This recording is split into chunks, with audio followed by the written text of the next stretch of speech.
Hey there, iPhone users. Welcome back to our channel.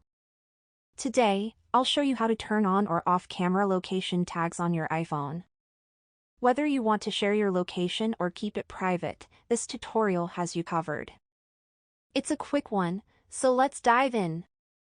So if I open up the camera app and take a quick photo and tap on the photo at the bottom left, you can see here is this photo. I can swipe up and you'll see add a location. So it doesn't recognize an existing location. I can manually add one.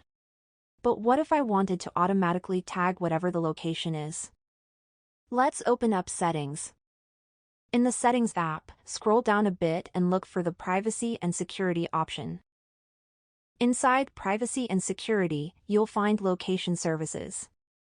Go ahead and tap on it. Now, scroll down and find the camera option among the list of apps.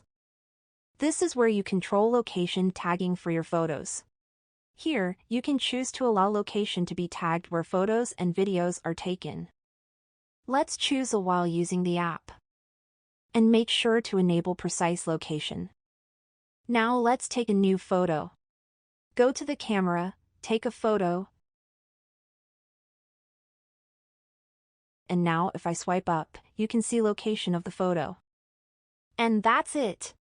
You've successfully learned how to turn on or off camera location tags on your iPhone. Now you can control your privacy and share your photos with or without location information. If you found this tutorial helpful, don't forget to give us a thumbs up and subscribe for more iPhone tips and tricks. Thanks for watching, and we'll see you in the next video.